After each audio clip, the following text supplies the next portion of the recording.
자, 안녕하십니까. 이번 시간에는 데이터엔을 이용한 이제 선형 회귀 분석 실습을 한번 해보도록 하겠습니다. 자, 이 선형 회귀 분석은 이제 고급 통계 분석으로 나가기 위해서 가장 중요한 이제 분석 방법인데요. 이 선형 회귀 분석을 기반으로 로지스틱 회귀 분석, 경로 구조 방정식 분석들이 파생되고, 또한 시계열 분석, 패널 데이터 분석 등 여러 가지 고급 통계 분석이 바로 이 선형 회귀 분석이라고 하는 분석 방법을 기반으로 해서 확장되는 그런 분석 방법입니다. 그래서 이 선형 회귀 분석에 대한 이해는 무엇보다 되게 중요하죠. 자, 이 선형 회귀 분석은 연속형 독립 변수와 연속형 종속 변수 간의 이 영향 관계를 파악하는 겁니다. 자, 영향 관계를 파악한다라고 하는 이 표현은 다른 말로 하면 독립 변수가 원인이 되고 종속 변수가 결과가 되는, 즉 논리적인 인과관계가 성립이 되는 게 매우 중요한 내용입니다. 그러니까 회귀 분석을 아무 때나 하는 게 아니라 회귀 분석은 기본적으로 선험적, 경험적, 그리고 이론적, 논리적으로 인과관계가 성립될 때 분석을 해야 되는 그런 분석이죠. 데이터만 주어졌다고 아무 때나 해서 그 결과를 해석하는 것은 그 잘못된 방법입니다. 자, 예를 들어서 공부 시간과 지능 지수라고 하는 것이 성적에 미치는 영향. 자, 이런 식의 이제 분석을 하게 된다면 공부 시간과 지능 지수 중에 어느 게 더 성적에 영향을 많이 미치나, 그리고 공부 시간과 지능 지수가 1 증가할 때 성적은 몇 점 증가할까, 이렇게 영향과 예측이라고 하는 두 가지 목적으로 활용이 됩니다. 자, 그래서 귀무가설은 영향이 없다, 대립가설은 영향이 있다. 자, 그리고 이제 거기에 대한 모형에 대한 검정과 변수에 대한 검정 두 가지가 이제 나오는데, 실제 이 두 가지는 서로 연결이 되어 있습니다. 즉, 변수가, 독립 변수가 영향을 종속 변수에 하나라도 영향을 준다면 그 모형은 유의한 모형이 되기 때문에 이 두 개는 따로따로 결과가 나타난다기보다 연계되어 있는 결과라고 볼 수가 있겠죠. 자, 그럼 우리가 이제 이 분석을 통해서 회귀 분석을 한번 수행해 보도록 하겠습니다. 자, 어떤 변수 간의 선형 회귀 분석이 적합할까요? 자, 이 변수의 주요한 독립 변수는 바로 영화 간의 품질을 측정한 6가지의 하위 개념들이고요. 그 다음에 종속 변수는 그에 따라서 영화관에 대한 고객 만족도와 충성도입니다. 따라서 이제 품질 만족의 6개가 고객 성과에 미치는 영향이 되겠죠. 자, 그럼 몇 번의 회귀 분석을 해야 될까요? 자, 회귀 분석은 종속 변수의 수대로 하는 거죠. 첫 번째 고객 만족도에 미치는 영향과 두 번째 충성도에 미치는 영향을 각각 따로따로 해야겠죠. 그래서 고객 만족도에 미치는 회귀 분석, 충성도에 미치는 회귀 분석. 자, 이렇게 주 변수가 연속형이고, 그 다음에 회귀 분석을 수행할 수도 있고, 또 때에 따라서는 여기에 추가적으로 어떠한 통제가 필요한 변수들을 같이 투입할 수가 있습니다. 자, 이 통제라고 하는 개념은 상당히 이제 정말 개념적인 용어인데요. 실제적으로 통제 변수라고 하는 것은 독립 변수로 같이 넣어서 분석하는 것에 불과합니다. 하지만 이제 통제라고 하는 개념을 좀 살펴보면, 자, 지금 이 6가지 변수가 고객 만족도에 미치는 영향을 분석한다면, 여기서 측정되는 6가지의 변수를 빼고는 나머지는 이 결과에 반영하지 않겠다는 얘기죠. 반면에 인과학적 특성과 같은 변수를 같이 통제 변수로, 독립 변수로 넣게 된다면 사람들의 성별, 연령, 직업, 소득 수준이 반영된 결과가 제시가 됩니다. 따라서 이 6가지의 독립 변수만 투입됐을 때에는 응답한 사람들의 일반적 특성을 무시하고란 뜻이 돼요. 일반적인 평균 영향 관계가 되는 거죠. 반면에 성별, 연령, 직업, 소득을 같이 넣는다면 응답한 사람, 즉 관람객들의 일반적 특성을 고려했을 때 이 6가지 변수가 어떤 게 더 영향을 미치는지를 반영할 수 있죠. 그래서 실제적으로는 6가지의 독립 변수를 주 변수의 해석으로 삼지만 좀 더 현실적인 결과가 되기 위해서는 고객 만족도와 충성도에 관계가 있을 만한 일반적 특성 혹은 다른 통제 변수를 같이 넣는 게 더 이제 사실적이라고 하는 얘기는 현실과 더 가까운 그런 결과가 나타납니다. 자, 그럼 우리가 각각 이러한 분석들을 수행해 보도록 하겠습니다. 자, 분석에서 자, 회귀 분석, 선형 회귀 분석으로 이제 들어갑니다. 자, 왼쪽에 있는 변수들을 오른쪽으로 이동시킬 때 독립변수가 연속형이면 자, 상단 첫 번째, 그리고 독립변수 중에서 범주형 자료가 있을 경우, 즉 성별처럼 1번, 2번, 혹은 지역처럼 뭐 서울, 대전, 대구, 부산, 자, 이러한 자료들은 원래 이제 더미 변수라고 하는 그런 것들을 만들어서 분석을 해야 되는데 상당히 좀 만드는데 번거롭죠. 그리고 분석에 대한 해석이나 이런 것들도 조금 더 이제 까다롭습니다. 그리고 종속 변수를 이제 마지막에 하나를 여기다 두죠. 일단 우리는 독립 변수로 6개의 주 독립 변수인 48번 영화 품질 만족도부터 53번 요금제도 만족까지 자, 이렇게 독립 변수로 투입을 합니다. 자, 그리고 종속 변수에는 고객 만족도를 투입을 합니다. 지금 이제 방법이 입력 방법과 그리고 단계, 선택, 전진, 후진이 있는데 일단 입력 방법은 독립 변수가 이제 유의한 영향을 미치든 미치지 않든 모두 있는 상황에서의 결과입니다. 자, 한번 결과를 돌려보죠.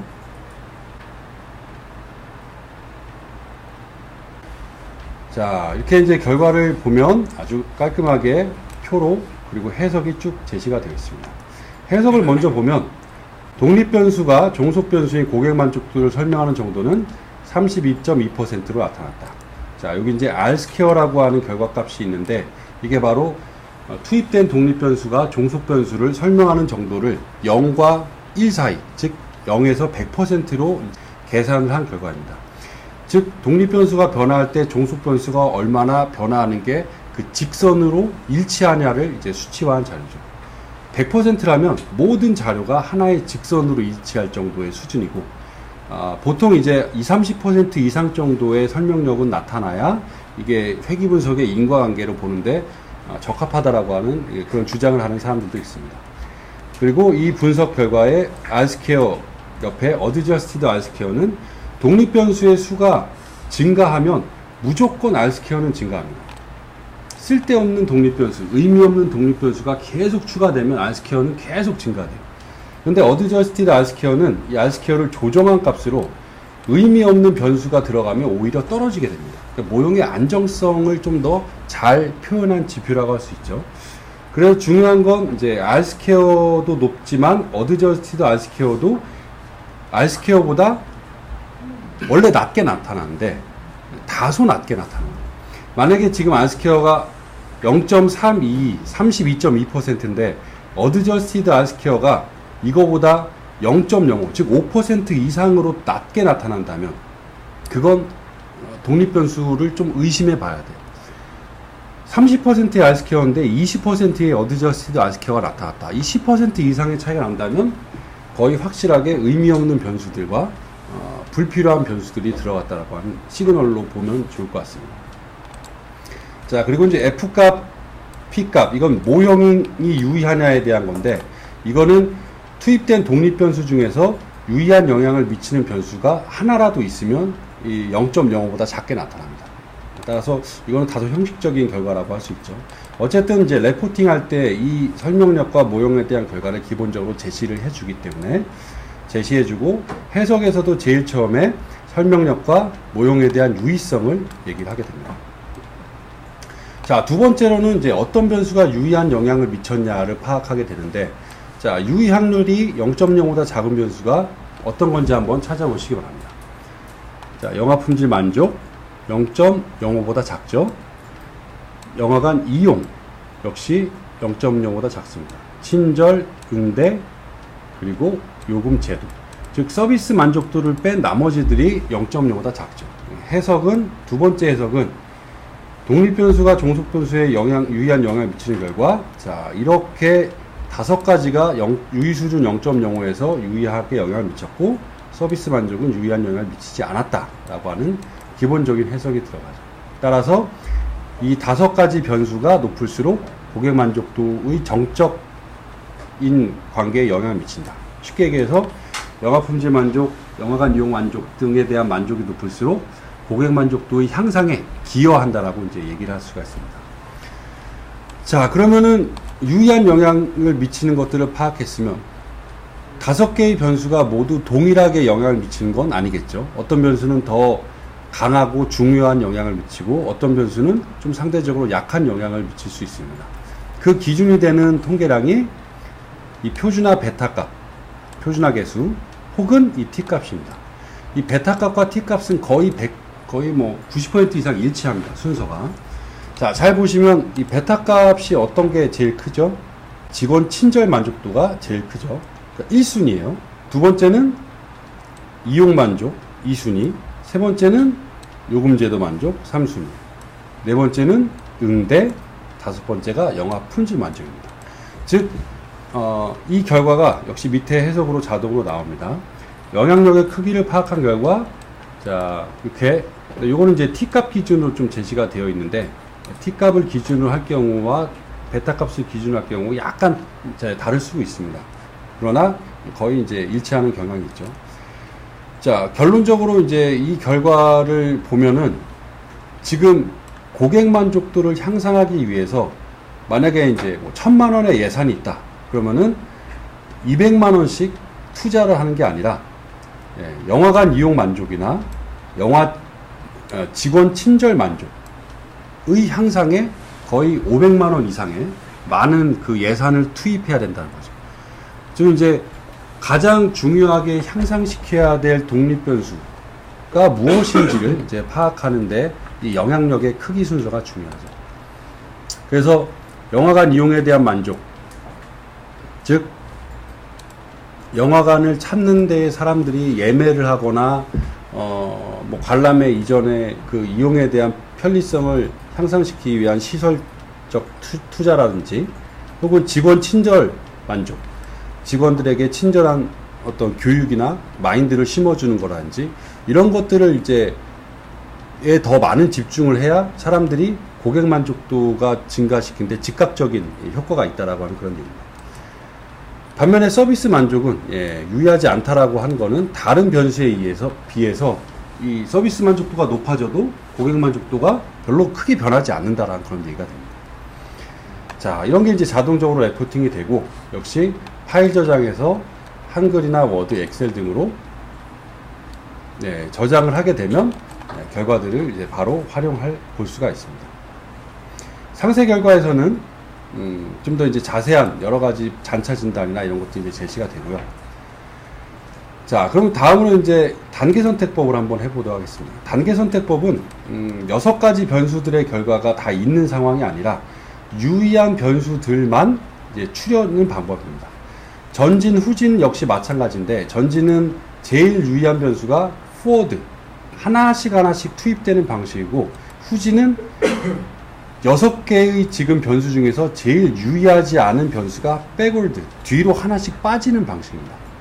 즉 전진은 유의한 것이 하나 투입되고 그 다음 두 번째로 투입되고 세 번째로 투입되고 네 번째로 투입되려고 했더니 이제 유의하지 않다면 세 번째에서 딱 끝나게 되는 거죠. 세 번째 변수까지. 근데 후진은 6가지 변수가 있는 상황에서 제일 유의하지 않은 영향이 그게 하나씩 빠지는 그런 방식입니다. 이 단계 선택 방법은 그 전진과 후진을 반복을 해서 최종적으로 제일 유의한 변수들만 있는 모형을 만드는 거죠. 자, 단계 선택법이 가장 많이 이제 선형회귀 분석에서는 사용이 되는 분석 방법이기 때문에 이 단계 선택법을 가지고 한번 분석을 해보도록 하겠습니다. 자, 분석한 결과, 자, 지금 보시는 것처럼 6가지 독립 변수 중에서 몇 개가 나왔죠? 친절, 영화, 제도, 요금, 응대, 품질 5가지 변수가 나왔고 지금 보시는 것처럼 크기의 순서대로 영향에 대한 순서대로 정리가 되어 있습니다. 자, 이렇게 이제 단계 선택법, 영어로 하면 스텝와이즈 방식을 선호하는 분야가 있습니다. 그러니까 사회과학처럼 이미 이론적으로 독립 변수가 선정되어 있는 경우에는 처음에 했었던 입력 방식, 즉 독립 변수가 모두 들어가 있는 상태의 회귀 분석 결과를 선호하는 반면에 뭐 의학이라든지 아니면 좀 실무적인 그런 프랙티컬한 연구에서는 모형의 감명성, 즉 핵심적인 독립 변수들만 있는 그런 그 결과들이 더 선호되기 때문에 이 스텝와이즈 방식을 더 자주 쓰는 그런 경향이 있습니다. 해석에 대한 기본적인 것들은 거의 비슷하고요. 자, 그리고 이제 VIF라고 하는 수치가 나오는데, 우리가 상관관계 분석에서 독립변수들 간의 상관관계가 지나치게 높게 될 경우에 최종적인 회귀 분석에서 나타나는 그 결과가 잘못 추정될 수 있다라고 해서 그 상관관계가 0.8 혹은 0.85보다 독립변수들끼리 너무 높으면 문제가 된다라고 말씀을 드렸습니다. 자, 근데 그거는 이제 대략적인 가늠이고, 실제적으로 그 문제가 되는지에 대한 진단이 회귀 분석에서 이 VIF 값입니다. 영어로 이제 Variance Inflated Function. 그러니까 풀어서 얘기하면 분산 Inflated, 팽창될 때 펑션, 함수라고 하는데, 뭐 논리적으로는 그렇게 어렵진 않아요. 독립변수들끼리 얼마나 강한지를, 이 독립변수를 종속변수로 해봐서 회귀 분석하고, 또 얘를 회귀 분석, 종속변수로 회귀 분석해보고, 이런 시뮬레이션 결과에서 나타나는 그런 숫자입니다. 어쨌든 이 숫자가 최소 1의 값, 최대는 무한대 값을 가질 수 있는데, 일반적으로는 10보다 클 경우, 그리고 좀 더 엄격한 기준에서는 4나 5보다 클 경우에 이건 독립변수들끼리 너무 관계가 좀 강해서 이 추정된 이 결과들이 좀 불안정하다라고 하는 시그널로 볼 수가 있을 겁니다. 지금은 거의 1.7 최대가 이런 식으로 나타나죠. 거의 1점 몇, 2점 몇 이 정도의 수준에서는 거의 문제가 없다라고 봐도 무방할 겁니다. 자, 그리고 이제 이 부분은 좀 간단하게 보면 실제 그 서베이 자료에서는 이러한 비표준화 계수에 대한 해석이 의미가 별로 없습니다. 자, 이 비표준화 계수는 독립변수가 1 증가할 때 종속변수가 요만큼 증가한다라고 하는 그런 수치입니다. 자, 즉 직원 친절 만족도가 1점 높아지면 고객 만족도가 0.181점 증가하는 그런 관계가 있다라고 하는 거죠. 자, 그러면 이제 어떤 사람이 3.4점, 3.4점, 3점이라면 거기에 대한 고객 만족도를 대략 유추해 볼 수가 있겠죠. 자, 이렇게 이제 예측이나 유추를 할 때 활용이 되지만 실제 그 사회과학처럼 서베이에서 5점이나 7점 척도에서는 예측까지 하는 건 목적이 아니죠. 다만 이제 실제 어떤 실무적인 자료, 뭐 매출을 예측한다거나 어떤 뭐 생산량을 예측할 때는 이 비표준화 계수를 가지고 또 회기식을 통해서 예측하는 게 이제 중요하게 활용될 수가 있을 겁니다. 자, 그러면 우리가 두 번째로, 자, 이제 방법은 입력 방법으로 다시 바꾸고요. 주 독립변수 이외에 성별, 연령, 소득, 직업, 이 네 가지 변수를 넣어보도록 하겠습니다. 그러나 이 변수들은 성별은 이제 남자, 여자, 집단 변수죠. 독립변수를 넣을 때 연속형으로 넣으면 안 되고 범주형에다 넣어야 됩니다. 그러면은 지금 남자가 1번, 여자가 2번인데 지금 저희 솔루션에서는 알아서 남자가 0번, 여자가 1번, 즉 0과 1로 자료가 입력이 돼서 분석이 됩니다. 즉 이제 어려운 말로 하면 이제 더미 변수라고 하는 것이 자동으로 생성돼서 분석이 되는 거죠. 왜 그렇게 하냐? 남자가 1이고 여자가 2라고 되어 있는 상태면 아무 의미 없는 1과 2인데 분석 과정에서는 1보다 2가 혹은 2보다 1이 뭔가 1 차이가 있는 것처럼 계산이 돼요.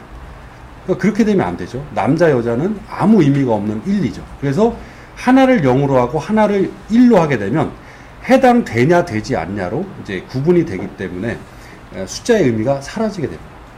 자, 연령을 넣으면 연령은 약간 복잡합니다. 왜냐하면 집단이 두 개가 아니기 때문에 연령은 10대, 20대, 30대, 40대가 있어요.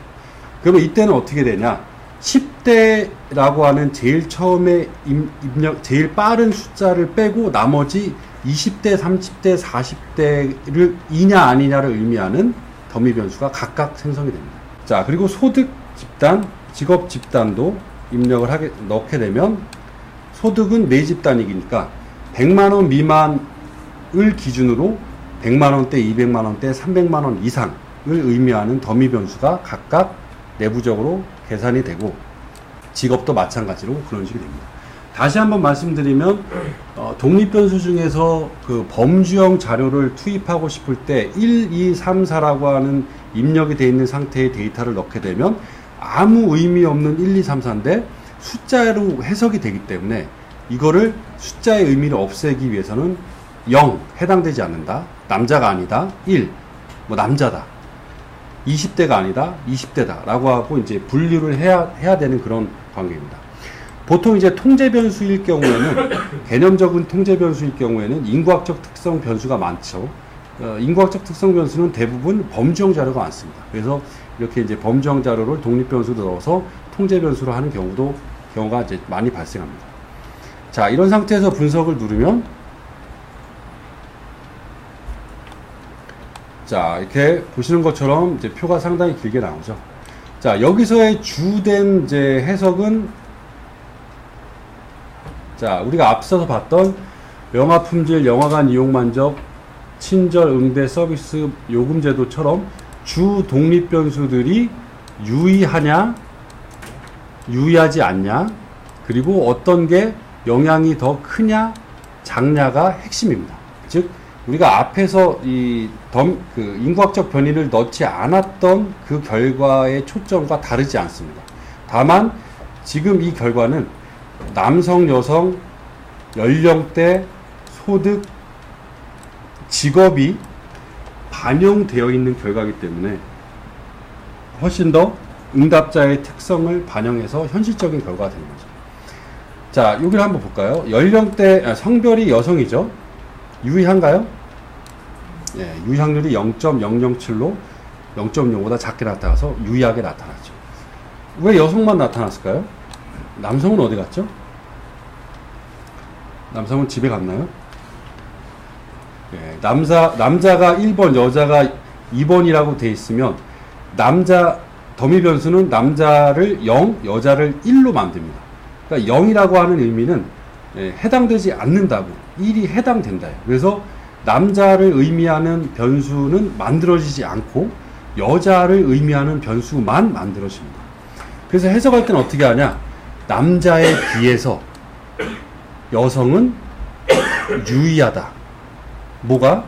만족도가 유의하게 높다라고 해석을 하면 됩니다. 자, 그럼 연령대를 볼까요? 연령대는 보시는 것처럼 3개가 생성이 됐죠. 원래 집단이 4개였습니다. 10대, 20대, 30대, 40대. 10대가 1번이었기 때문에 10대를 의미하는 변수는 안 만들어지고 나머지 20대냐 아니냐, 30대냐 아니냐, 40대냐 아니냐를 의미하는 변수가 각각 만들어집니다. 자, 예를 들어서 지금 20대의 경우에는 유의하지 않죠. 그리고 마이너스로 나타났습니다. 자, 유의하지 않기 때문에 큰 의미는 없지만 해석을 하게 된다면 10대에 비해서 20대는 고객 만족도가 유의하지 않고 다만 20대에 비해서 만족도가 낮게 나타났다라고 볼 수가 있겠죠. 자, 30대도 마찬가지입니다. 30대도 20대에 비해서가 아니라 10대에 비해서 30대는 만족도가 유의하게 차이가 없고 다만 평균적인 차이는 10대에 비해서 낮다라고 해석을 할 수 있죠. 40대 이상도 10대에 비해서 유의한 차이가 없고 평균적인 차이는 다소 낮다라고 얘기할 수 있습니다. 자, 소득대도 보면 3개의 집단이 나타났고 100만원 미만이 안 나타났죠. 100만원 미만에 비해서 모두 유의하지 않게 나타났고 다만 부호가 플러스인 걸로 보니 100만원 미만에 비해서 이들은 평균적으로 고객 만족도가 다소 높은 걸로 파악을 할 수 있습니다. 직업도 자, 첫 번째 집단인 학생이 안 나타났죠. 학생을 제외한 나머지 집단은 학생에 비해서 높냐 낮냐 유의하냐를 파악하게 됩니다. 자, 이렇게 더미 변수로 만들어진 변수의 해석도 중요하지만 이런 변수를 넣음으로써 원래 주변수의 영향을 좀 더 정확하게 파악하기 위한 것이에요. 어쨌든 그러한 해석들에 대한 내용들인 여기 전체에 대한 설명력, 그러니까 유의한 변수, 그리고 유의한 변수의 크기 순, 자, 이런 것들이 이제 정리되어 나타나고 있습니다. 자, 역시 파일 저장에서 원하는 파일로 이제 정리를 해서 저장을 하게 되면 표와 결과에 대한 내용들을 그대로 이제 확인해 볼 수가 있죠. 자, 이제 회귀 분석, 이제 중요한 분석이고 데이터인을 통해 가지고 분석을 수행해서 결과에 대한 해석과 표 정리, 레포팅을 이제 자동으로 활용할 수가 있습니다. 자, 이번 시간은 여기서 정리하도록 하고요. 다음 시간에 뵙도록 하겠습니다. 수고하셨습니다.